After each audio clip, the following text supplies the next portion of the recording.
Hello, I'm Marty Duda. Welcome to the 13th floor. Today we have Mick Harvey with us. Hi, Mick. How you doing? Hi, Marty. I'm doing okay. Nice of you to stop by on your little tour of New Zealand. Yeah. Well, you know, these noblesse oblige, or whatever they say. That's okay. Excellent. I think the last time you were here was in 2013. You Sounds familiar. Right around the corner at the King's Arms. I saw you there. Mm-hmm. So I guess the obvious question is, what have you been up to since then? An obvious question. Not sure if I have the obvious answer. Oh, have been very busy till a couple of months ago with Doing a variety of things. Last year I was involved with a German theatre production called Republik der Wölfe, which was based out of Dortmund. So I was there for a lot of the year spent half the year in Europe, was sort of based in Berlin and, working in Dortmund and Berlin, and toured a lot in Europe.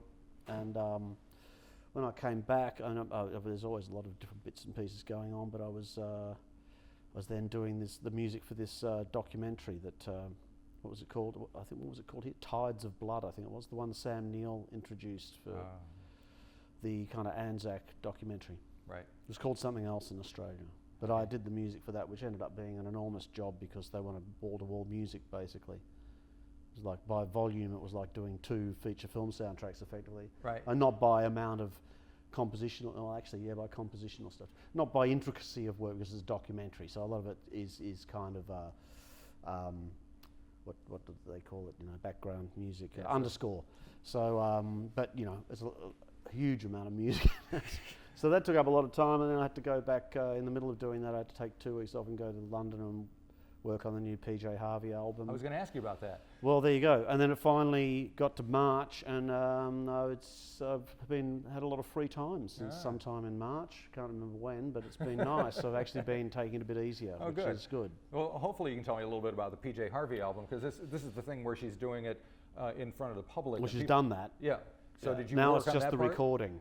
It was all done in the box. It was all done in the exhibition box in the basement of one of the buildings in whatever it's called, the Somerset House. Yeah, in and London. people paid tickets to go and watch you guys make the record, right? Yeah. So as a musician, how did that feel for you, knowing that people were watching? It was a little uncomfortable in some ways, a little intrusive, but not really, because you really couldn't see or hear them. But I think Mum was aware that they were there, so it was a little more like you just felt like you couldn't slack off like you normally might, in the studio, just kind of sit around and chat about stuff for 10 minutes or something. Not recording related discussions, Yeah. So it was a bit like you couldn't do that. So you felt quite tired at the end of the day because, and there are only 4 viewing sessions a day. Of 45 minutes each, but they were sort of spread through the day where it kept you powering along with the work, if you know what I mean.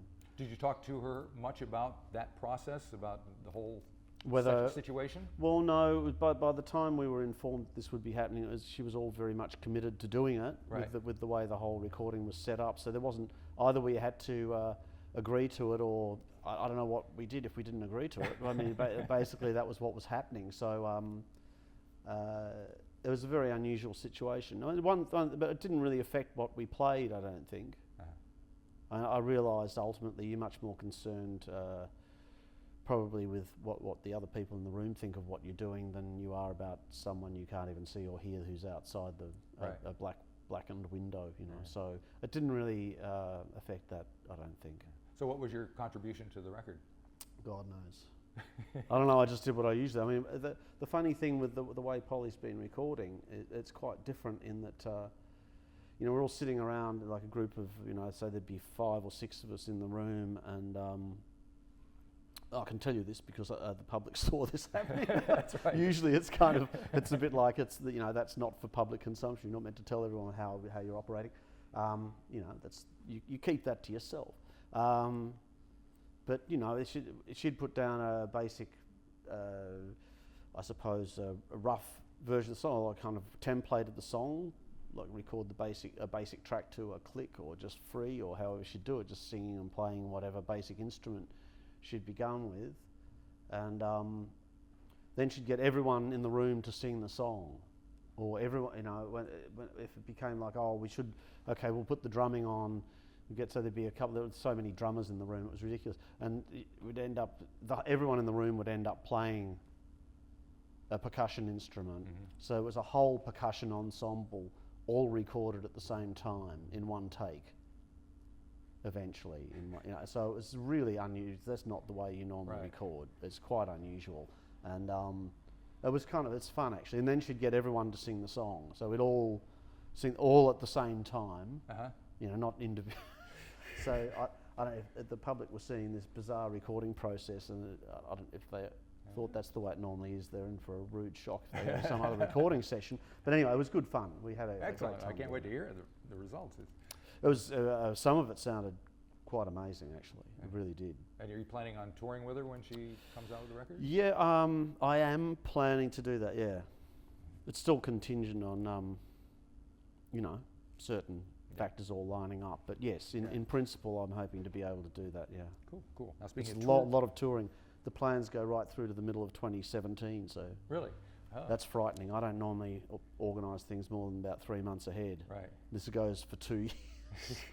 So it's a bit of a scary one.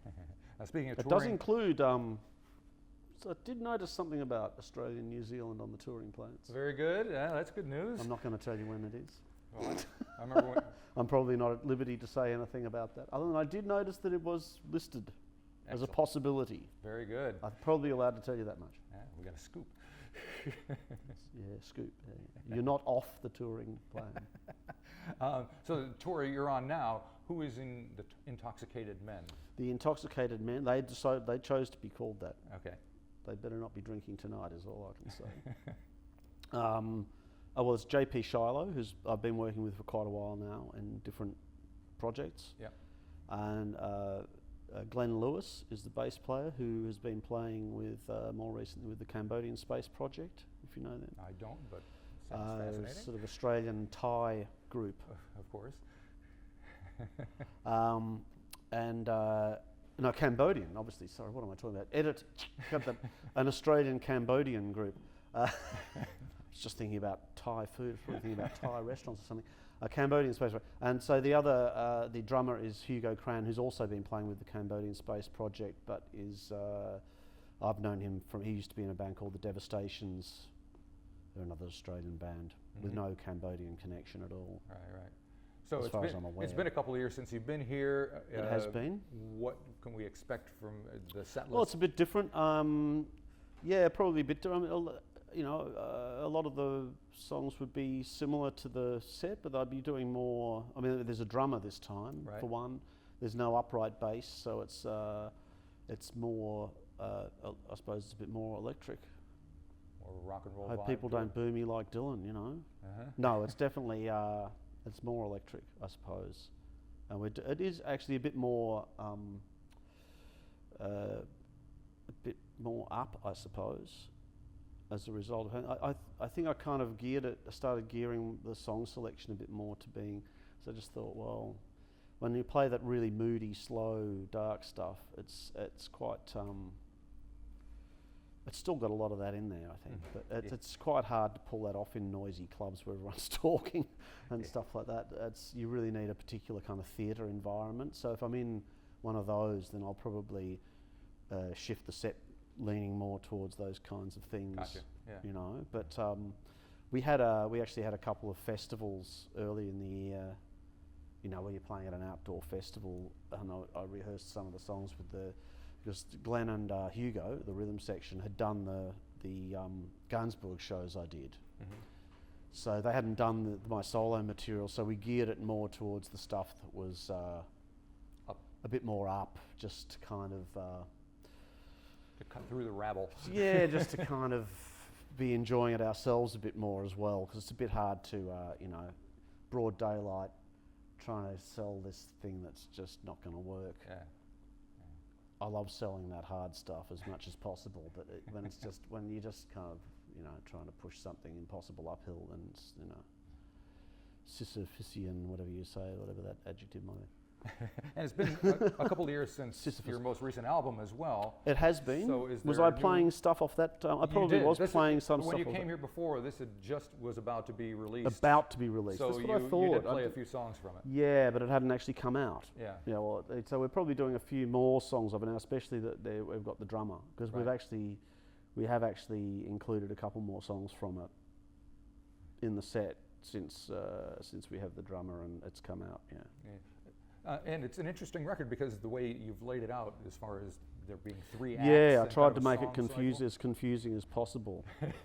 people always say, "Hey, why are there only 3 acts if it's called 4?" Yeah. It's like, 4 acts of love. It's like a subtitle. Right. Is it in brackets? Acts of love? Yes, it is. Yeah. Well, there you go. So They're not necessarily in the same thought moment. do you look The at it as 2 your aspects 4th of the solo album? of the title. So it is the 4th in a series, Right. if you like. Because going back to the first one Man's Treasure. Yep. Yes. So that's 1. 2 of Diamonds. Yeah, funny. How I'm Picking it up. I mean, the first one was an accident with One Man's Treasure, just because that was the title. But then then 2 was already like, well, it's the second album of this stuff, so. You're going to get stuck like the band Chicago. They put out Chicago 1, 2, 3, 4, ended up with like Chicago 21. You know, they couldn't get out of it. They were just stuck with it forever. Well, I already did sketches from the Book of the Dead, so That's I true, threw so I you threw broke it. I upset the apple cart already, but that was still there. Then I got back on the scheme of things, you know. Yeah. But clear, it's 3 acts. There's 3 acts in the thing. Yep. Or as I used to say in earlier interviews, the 4th act happens in a void or in eternity or something. Gotcha. Yeah. So have you been writing any new songs? Oh, that's interesting.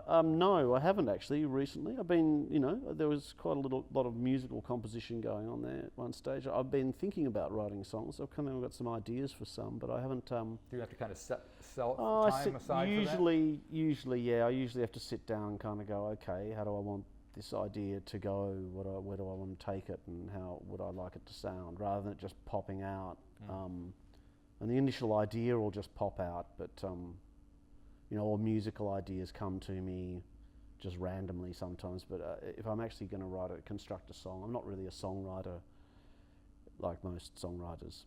that? It seems I that kind of do it if I've got a project to do. Yeah, it looks like even with sketches and with this one, you have kind of a concept in There's mind. a real that you one, write around. yeah. Once there's a real concept or a project that I have in mind that is the idea, then I can sit down and kind of write the songs that I need to write to realise the project. And as I don't particularly have one at the moment, it's a bit like, well, no. Yeah, I see that anyway with both with songwriters that I've worked with, that if they're busy with a lot of things in their lives anyway, like Nick Cave or with PJ Harvey, that they actually go through really long periods like I'm going through now, where they don't write any songs. Right. They really have to take the time to sit down, or they start choosing to sit down and take the time to get an overview and say, what are my ideas and what sort of thing do I want to write next, rather than just random bits and pieces. So they go in, they sort of take time, I'm taking 3 months to try and write the next album. They'll actually say stuff like that. Yeah. So it's a common process that happens even with people who are normally songwriters. There's a kind of calling, if you like, a vocation. And I just came across this today, which is the reissue Yes. of your Serge Gainsbourg stuff. And Yeah. it's just been, the 2 albums have been put together. They have. Released on vinyl. There's a couple of unreleased things as well. There are. That Mute put together. Did you have much to do with the reissue, or is Yes. it okay, tell me about that. Well, I'm the only one really ultimately responsible for it. So yeah, it's kind of obvious how it should be put together. Just put the 2 albums together, but then I had to fish out the missing or unreleased tracks, and it all had to get mastered again for the vinyl. So yeah. Well, you're quite the archivist. You did that 3 CD set for the Bad Seeds as well. Is it something you enjoy to kind of go back and dig through the vaults and see what else is lurking around in there? Well, it very often gets put to me because I'm the one who has that material or remembers what it was. Or maybe that's not so much the case now, but historically that's been, it's been, I get thrown the ball. And so did anything come to light? Did you going back and re-listening to this? No, not especially. I started wondering if I should do volume 3 just to kind of freak everyone out. just when you least expect it, or when I've really had enough of talking about Gunsburg and never want to go there again. Actually just do volume 3 just to even confound my own brain. But I haven't got onto that yet. Excellent. But I have thought about it. All right. Well, we'll check back with you on that one. So, well, you'll hear if I do it. Well, it'll be really annoyingly in your face, probably. I hope. No, yeah. Well, thank you very much for swinging by. I'm going to let you go. Yeah, I know you got dinner. I've got stuff to do. Looking it's forward to seeing day, you at the Tuning Fork. It's going to be fantastic. It should be. If we don't mess the gig up, it should be great. All right. Very good. Thank you. Thank you, Marty. Bye. Bye.